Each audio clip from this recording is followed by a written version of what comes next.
I'm Howie Mandel, or as I refer to myself as television's Howie Mandel. Where are you going? What? Everybody just cleaning up. You know who's coming. He doesn't know where he's going. I'm very excited. I'm very excited, and everybody just hid. He may not know me, but if he does, he might know me from Deal or No Deal. I'm on America's Got Talent. I'm on his show on E!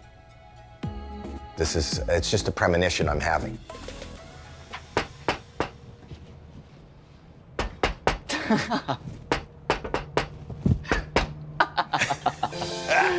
it going? How are you? Hi. Howie. You know me. I sure do. And I know Come on, the it's fist bump. Tyler. Yes, it's great to meet you. It's great to meet you. Oh. I was kicking myself every moment up until today. I was trying to find ways to get out of it, to find ways to cancel it, because it's scary.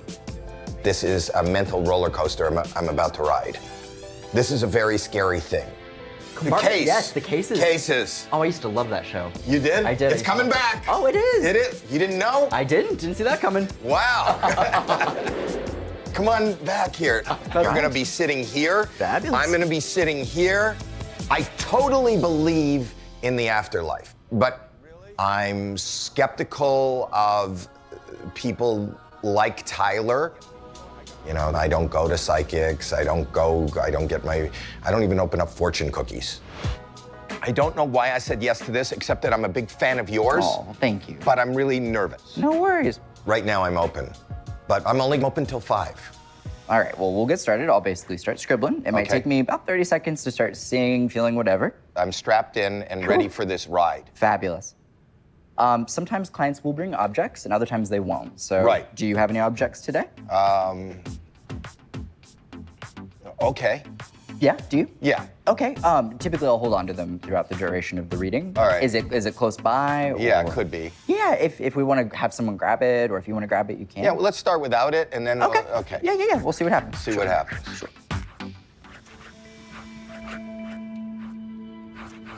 Dad. They keep putting an emphasis on dad's side of family, like multiple sisters, and not just 2, but like 3. I mean, highlight that. I feel like I have to bring up that.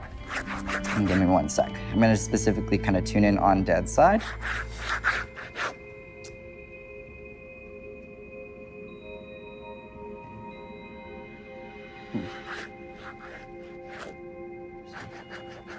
There's that. Dad's side of family. For some reason, that individual is having me talk about my ability to breathe. And I have to figure out what this is. Can I give you some answers? If something is ringing true, you can certainly validate it. Definitely. Okay, I will validate. Sure. This is amazing because my father passed in 1989, so it's like 28 years ago, 29 years ago, of lung cancer. It's probably the most life-changing, besides becoming a father, losing a father are the 2 most pivotal happenings in my life that kind of make me who I am. My father was one of 4 children. Wow. 3 sisters. 3 sisters, 2 are still alive, 1 is passed and is on the other side, but he is the one boy in a home of sisters. Is there any Jewish family on your dad's side of family? Is there any non-Jewish family? I gotcha. on dad's side, though? Yes. Okay. Everybody's Jewish. So Super Jewy. Jewish. It's Jews. Like I've talked about the Judaism connection, someone making a decision to like let go of more the religious side of things. The way this comes through is there's some aspect that's coming in on that side of like, it's all good, it's okay. We don't want there to be any guilt around this. If people have left the faith, if they're not practicing, there's something with this where it's like, it's okay that we let this go in some capacity. Can you relate to that in any way on that side of family? You are so right on. Awesome. Perfect. Okay. It's like, let this go, let this go, let this go. I'll tell you something. My connection to my father was beyond father-son love, was the time we got to spend one-on-one time was in Judaism. In the high holidays, we would walk to temple, and we would, even when I was a little guy, we'd guess how many steps it was to temple. So when he passed away, every time I go to temple, that's my connection still to my father. Right. And this particular year, the finales of America's Got Talent ended up on the highest Jewish holiday. This is the first year I'm not able to celebrate, and I have tremendous guilt. And I can't thank you enough for kind of relinquishing that guilt, or I'll thank my dad. Tell Dad, thanks. He hears you, no doubt. Okay, and I didn't tell you this, but I'm wearing my dad's glasses that he passed in. Wow. So when you walked in and you said, Father, Father, Father, these are not my glasses. Wow. These are my father's glasses. I haven't even wiped them or like everything on here is from him 30 years ago. Wow. And I have not taken it out of a case until today. Wow. And I put them on and I'm looking through them and I can't see anything. Right. Well, hello. Hi. Wow. That's really cool. And these are the glasses he wore for the last few years of his life, and these are the glasses he wore into the hospital when he passed away. Well, they're timeless. They look fabulous. Thank you. Thank you. Thank you. Dad had good taste. Oh, man. And then in relation to Dad, they keep bringing up symbology. Figure this out. It's definitely something that happened in the past. I'm just kind of confused. Well, now I'm getting nervous again. So give me one sec.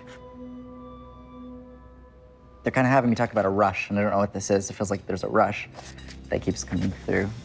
It's in a religious context, but I have to see what it is. He would be bringing up a service or a memorial or something in the way this is coming through.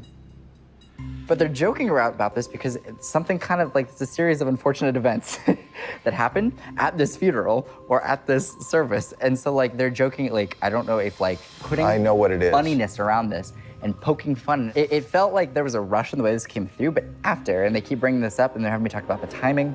Oh my God, I know exactly what that was. But it didn't go the way it was planned. You want me to tell you what it was? Sure. The worst day of my life to date, beyond the passing of my father, was the burial of my father. And in the Jewish religion, you go back to the house and you have a service, right? And you sit Shiva. And you know who I am, I'm a germaphobe. And there was a series of events. My parent, I'll tell you a couple of them. The first one was some guy came and sat and he goes, like people just come in, right? It's a flurry of people that come in.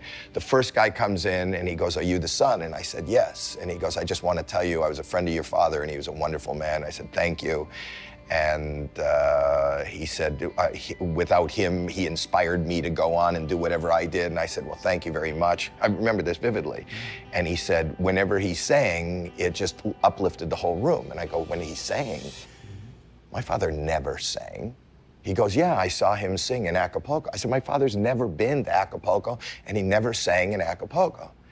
And then he said to me, is this the Goldstein funeral? No, he was at the wrong funeral. So he left, and that was kind of funny, but it was in the midst of the saddest day. And then the next thing that happened in the same day, another guy comes who is a friend of my father, somebody that I did know. And he was like tearing, and I was tearing, and he goes, this is such a terrible thing, but I just wanted to say. And right in the middle of a sentence, he rushes. He goes, I gotta go. And he runs out. And as he runs out, I think that he drops a candy or something. And I said, oh, you dropped it. And he just kept running. Right. And so I picked up the candy to try to get him, but he had gone. Right. And, but it wasn't a candy. Oh, no. And he had a stomach disorder. Gotcha. And I picked up, and I thought it was a candy, and I went, oh my God, and I screamed. No. Like a little, yes, there was, it was poop. Right. And my mom screamed, and we're screaming, and she takes me into the bathroom, and she scalds my hand. You know, I won't shake hands, and now I have poop of a mourner on my hand, and she's pouring like alcohol, and I'm screaming, I'm going, help me, help me. And the people in the living room are just going, oh, this family is just in such pain for this loss. They have no idea that we're both just screaming because there's poop on my hand. But the worst day of my life, it was laugh after ridiculous laugh. And these are not stories that I have shared publicly. Right. Now I have. Right. Oh my gosh. Well, please know, I mean, I think the essence behind that was that he was okay with things being funny. And as hard as that He was, really is. He He always used to say, happens. Exactly. And it did. Are there any questions that you might have, or on behalf of any other family related to Dad's passing that are unresolved or anything we haven't touched on? I don't. And I feel really comfortable with the fact that we are all still present. Yep. It's much more than this.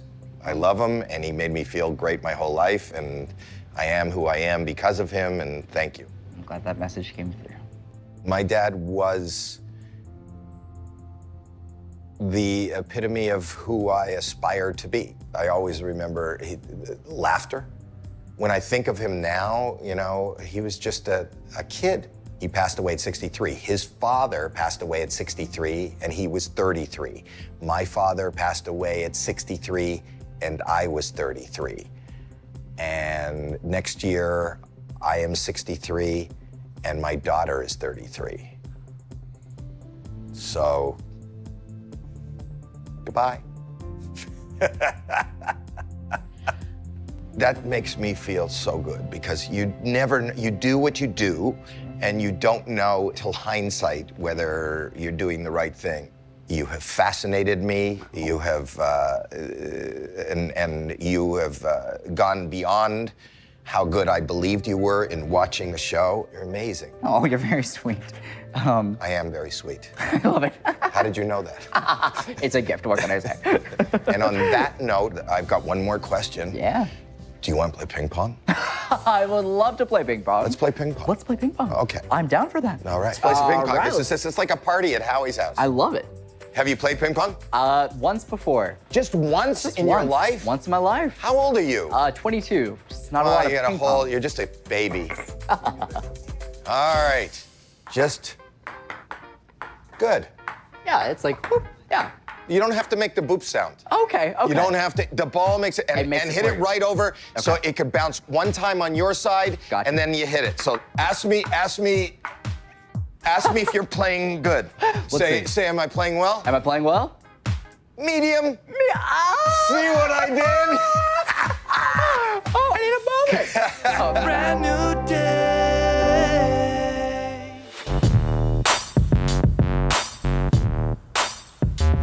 This is beautiful, Ty. All right. Bye. Bye. So I'm at a luxury hotel today, getting ready to go into this reading, and I really am not getting any solid impressions for the client. But in the past, people have held off from coming through until I've met the client because they don't want me to be skewed with any impressions that I could overanalyze. They prefer to just wait to give it to me in the moment that I'm sitting with their loved one. So I don't really know what I'm walking into. Hello! Oh my God! Yes, hi. Oh, I recognize you. Tyler, pleasure to meet you. Yes, sir. Come on in. I am Coco, and Tyler might know me because I had a cute little show on E called Ice Loves Coco, but hopefully he doesn't know too much about me because I want it all raw. I'm such a fan. Oh my Can gosh. I touch you? Yes, go for it. We can do it. We'll go this way. Tyler. When I knocked on the door, Ice-T and Coco were both there, and though I haven't watched their show in depth, I know the gist of who they are. Okay, Tyler, you're gonna read Coco. I'm gonna go in the back with her mother and sister. Awesome. All right, so it's Perfect. pleasure. Yes, great seeing All you. right, I'm Yes, out. I I'm know. excited. All right. You're all mine, yeah. Okay, we're gonna do Okay, it. all right. I love it. I brought along my mom, my sister, and Ice because they can verify everything in my life. Yeah, I'm just here for the ride. I want to get my mind blown. I'm the, what they call us? The skeptic. Yes. I'm 100% a believer. I pretty much ride with my sister and my mom on a normal basis to other mediums. You know, we like, that's a social thing with us. Ice, he's so skeptical about these things, but if he sits back and he watches, I think he'll have an open mind, like I do. Well, I'm so happy to be here, and thank you for having me. I'm ready, bring it. Yes, we'll do it. Talking to my spirits right now. I love it. All right, so I'm just gonna take a minute to scribble, and we will go from there, so. I have a thing, like if I have to pee, that means it's gonna be a good thing. If I don't, he usually is like, okay, all right, that was kind of cool. All right, go on with my day. But I have to pee now, so that means good. I'm really excited. I'm actually nervous. That. You do run the susceptibility of a breast issue, okay? But it's not cancers. The way I would describe this is an issue, basically. You run the risk of, this is not what I thought I was gonna be talking about today, but one of them has a susceptibility to being like either vascular or harder than the other, or more like, I know, we're just going there. We're just going there. But the feeling is basically one is either more vascular than the other. It's just coming through in the way that it is, but I cannot believe you just picked that up. Yeah. Because I've obviously have boob implants, Right. you know, so over time you have to kind of change them out, like, you know, cars and stuff. Right. One of the boobs became hard and Yeah. and started getting like rock hard and started like moving, Oh. you know, and I had to, Right. you know, get them uplifted a little Right, bit. right. That happened a couple of years ago. Now Yeah, they're good. good. But Yeah. the hardness came, and I can't believe you just read on that. Right. My doctor said I am susceptible Yeah. to capsulating. Right. That's so crazy. Do you have any specific questions regarding health of living family members? Yeah, I'm having an issue right now with a loved animal. Yeah, no problem. Now, if he says anything about that, because nobody knows about that. Right. Let me look. Okay, got that. So I do want to say, I want you to know this living animal does have a susceptibility to a couple things. Some of these are going to affect mobility, Okay. and as far as like functionality and running, and that's something where a dog can still be happy, but might have some issues like getting from here to there. And so this dog runs this risk of, in the back legs, having a problem where I feel like I can't like run completely, or I'm like, I feel almost lopsided. Oh but, my God. And there's just a feeling of a progressive kind of loss of energy with the living animal. Oh. No one has known this. So crazy that you just say that. I'm having something going on with one of my bulldogs that he has got cancer in his knee, and he might have to have it amputated. So that's so crazy that you just said that. Right. Wow, he got us. That was good. God damn it. Did he get you, Ice? Are you a believer? I don't know. Please know this. I know this is obviously a very personal situation. I think it may be a requirement that this animal does have to get that leg dealt with. But I'm seeing a three-legged dog. I don't feel completely balanced. Like I feel lopsided. That's I feel like I'm really heavy on crazy one you side. just said that. Yeah. Wow, you just said mobility. Oh my God, that's Yep. so crazy. Pretty interesting. I'm impressed. He got the three-legged dog. He got our dog. Our dog is sick right now. Nobody knows. So I believe he's feeling something. When he started talking about Spartacus and he said three-legged, I was like, oh my God, I can't believe. Like that hit home because I wondered about that. And that's what I've been dealing with in the past week. No one knows about this.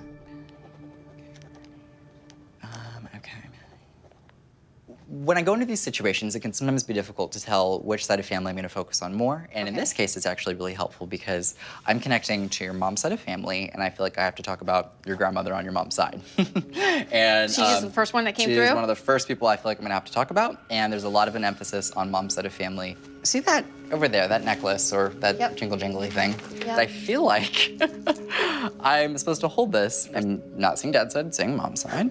Oh, you put that in there? That's Mom's necklace, yeah. He's holding Mom's necklace. Maternal grandmother.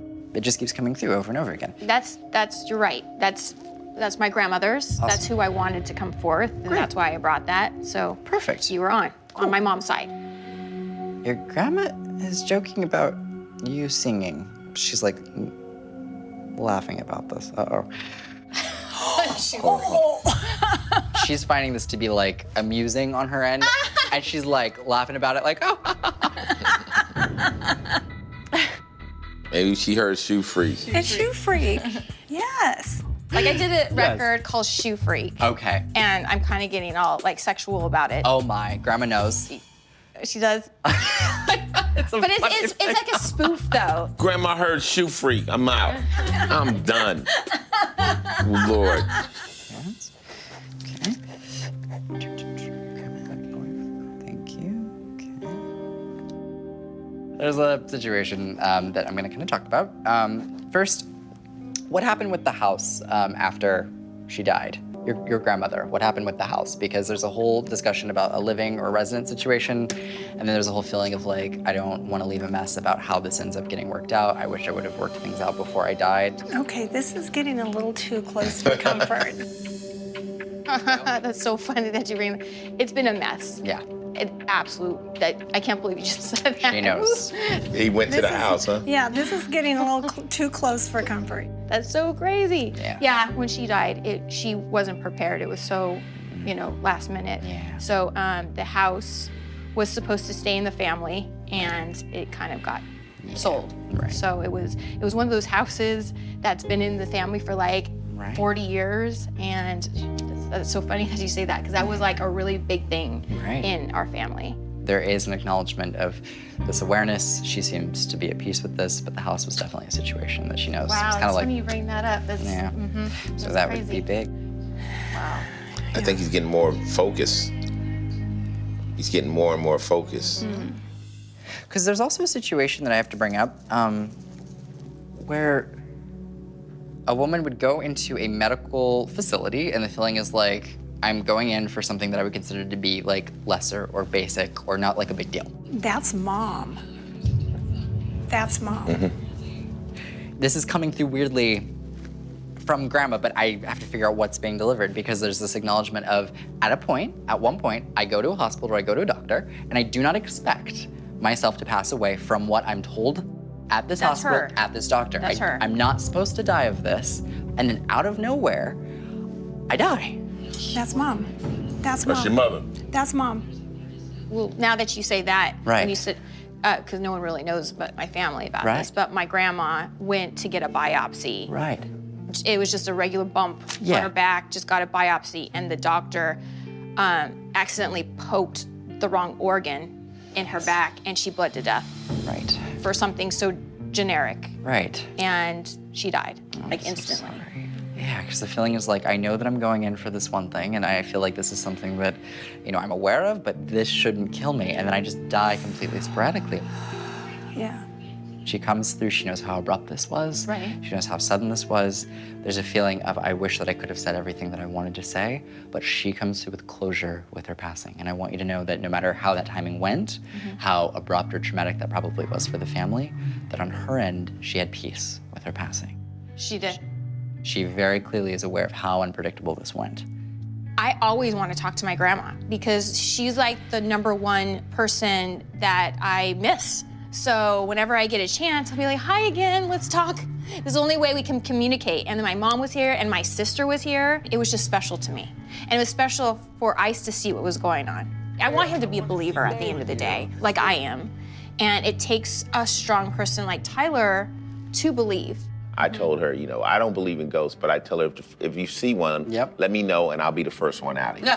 So that's how far I'm like that. But other than that, I'm glad you were able to do it. Yeah. I was impressed. Oh, thank you. You got quite a few things dead on. Thank you. What got you the most? The dog. The dog, when he said immobility. Yeah, nobody knows. Nobody knows about that. Yeah. I was like, what? Yeah. Oh my God. And then do you believe your grandmother heard Shoe Freak? What? What? No! Is that so crazy? I believe that there was a little shift in my husband today. I really felt like there were some things that you can't Google. And he was like on point. So when you're on point, Ice is like, maybe this is kind of like, maybe I do kind of have to give it up a little bit. And I really, really thank you from the bottom of my heart. People like Tyler, it helps your soul. And he helped me out and he helped my soul. And I love him. Oh my God. I wish I could talk to him forever. He was amazing. I love this guy.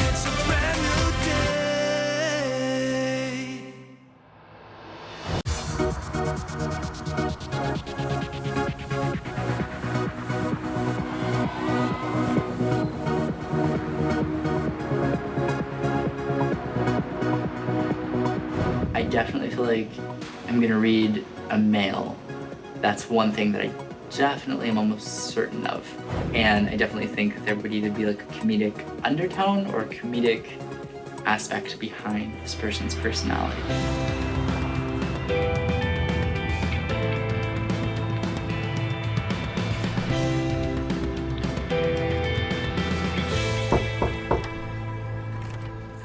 Tyler, what's up, buddy? How are Hi, you? I'm Welcome. Tyler. Great to meet you. Come on in. Great to meet you, pal. How are you? Come over here and sit down, man. Sure. I have absolutely no idea who he is, except I vaguely remember him from a TV show.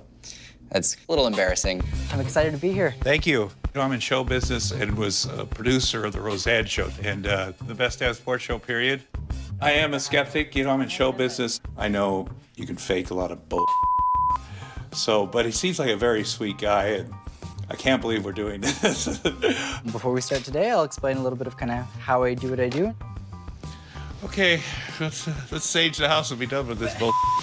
My job is basically to take symbols and images and try to kind of interpret them. Do you see them in your eyes or in your head? It's interesting because it's usually primarily like a mental image. When I used to do a lot of drugs, I used to think I saw stuff crossing the highway all the time, and Maybe you were. Yeah, exactly. So the way that I kind of do that is I process those images and basically try to deliver it to you in a way that makes sense. Okay. All right. Okay, so we have that, and that. I'm also like, I don't want to bug dead people, like they're dead, and I don't want to embarrass them and have dead people say they're proud of me on TV. That seems like a lot to ask of dead people. Okay. There's a different energy coming through that's referencing to Hunter S. Thompson. This person was involved in writing in some capacity because there is a connection to having both lung and heart. The lung cancer feeling, where was that? One of my best friends, who was a famous writer, died of lung cancer that he didn't even know he had. He was a writer like I don't know, he worked for the New York Times, but he was a writer like Hunter Thompson. A big fan of Hunter. Well, my friend's name was David Carr. He was a very old friend of 32 years. He has a real good sense of humor. I think he finds it hilarious that you're doing this. I'm sure. I'm sure. But yet he would do it. Yeah, I mean, he's like, exactly. He's open to it. In addition to that, he is referencing to AA, usually Alcoholics Anonymous. David and I are sober. We got sober. He got sober first in '88. I got sober in '89. And nice. That's a thing that we had in common. Right. I'm an alcoholic. My mother was an alcoholic. My mom was crazy, and I said, "Oh, I don't want to be like her." It's a hard life being an alcoholic. He dropped dead in the New York Times office after interviewing Edward Snowden. It turned out he had severe lung cancer and severe heart disease. My friend that just died was not something I was going to bring up. The whole writer thing, and but there's a lot of it was a high percentage of accurate information. I don't doubt that he's with family, and he comes through really awesomely. But there's a couple people that are actually going to kind of pop in as well that I'm thinking I'm connecting to. In fact, I'm going to focus on primarily two. I don't really know how to word this. One I really like, and one is more reluctant to come through. There's a reference to the name Kay. Without giving away too much, do you know where that could potentially be? Well, that's my aunt. Kay just passed away a few months ago. Okay. Let's see what we can do with this. This is someone, it's interesting, when she's coming through, she comes through much younger than she was when she passed. Although she feels as though she would have lived longer, she is coming through with a feeling of being kind of younger. And she's fabulous. And the way this comes across is she's kind of exuding, almost like I feel like I want to dance with her. It's the funniest thing. Like, it's that kind of personality where she kind of exudes that elegance, I don't know if it would be the right word, but it's just a really fabulous connection with this. Kay was an actress. Oh, nice. And she never wanted anybody to say how old she was. And she was an ingenue at one time, and I think she always thought of herself as that. And Kay really, she wanted to be young. That makes sense. She's also with a cat. There's a cat connection. Does that make sense? It's a weird cat connection Kay had. That was her thing. Oh. The Arnolds are dog people, except for Kay. And her cat was her best friend. She didn't have kids. Right. So she had that cat. My crazy Aunt Kay's cat, knowing her name and her cat thing, because nobody, that's crazy. We have a woman coming through who's referencing the significance of 7. There was a Missouri connection at some point. Let me figure out. Oh, and then again, there's another reference to a woman who was cremated but also buried. So, what's that? That would be my mom. Wow, what a contrast from Kay. The way this comes across is I'm brought to my mental state, and there's a woman coming through who's doing this to me, which is always an indication of the fact where I don't actually feel mentally stable. We might consider this person bipolar or dealing with some form of a really, really strong, substantial mood swings with this. There's a significance around My mom 7. was those things, and she was married 7 times. And she also took my sister to Missouri when she was 14 and made her get married. So there was, I'm just trying to connect some. Sure, no, that helps. She was frustrating to deal with. Sure. She said, I never want to be a mother. I'm not maternal. She would say that. Throughout her life, her actions were heavily dictated by that up and down mental stability. It's all or nothing. Right. You know, I saw the depressive side too. You know, the manic side on one hand, and then the other side, frightening. Her life on Earth was torture. I feel like I'm kind of being secretive and hiding things. There's reference to a flask in a bathroom. I'm seeing AA. Well, I mean, she, you know, she's an alcoholic, obviously. She definitely is taking accountability for that. You know, she went on, she passed away when, I mean, her body you just can't live like that. And we hadn't resolved our relationships. You know, you don't want to carry that forever. So I got some peace there. She's coming through with basically an emphasis on taking accountability for her actions because she's feeling as though she spent a pretty long duration of her life never taking accountability for where she feels she did wrong. You know, and she was unhappy, and then she'd be super happy, and then she'd be unhappy, and then super happy. Yeah. And, you know, but I forgive her. I haven't talked about that before to anybody, her mental illness. He knew my mom was an alcoholic. He was talking about accountability from her. I, again, don't want her to, you know, I get it. I'm an alcoholic too. I'm just in recovery. You know, she never had that opportunity. That she doesn't have to make amends. It's okay. But I tried to have and she did too. It was just there was never a real connection. Yeah, I could understand that. Are we gonna have another kid, me and Ashley? It's interesting that you say this because it does look as though that is possible. Generally, when I see fertility issues, I usually go to the woman. In your case, That's me, yeah, they would be going to you. You know, it took a long time to conceive a child because of my issues. This is interesting because with help or assistance, it does look possible in some form. I'm very hopeful. I have a feeling it's happening. So, yeah, it's good. I think being a father is an amazing thing for you. And I think it's a role that is interesting. When I kind of connected this with your mother, one of the big things that she conveys is she feels like you break a chain. And you broke that chain of really a cycle in a lot of areas.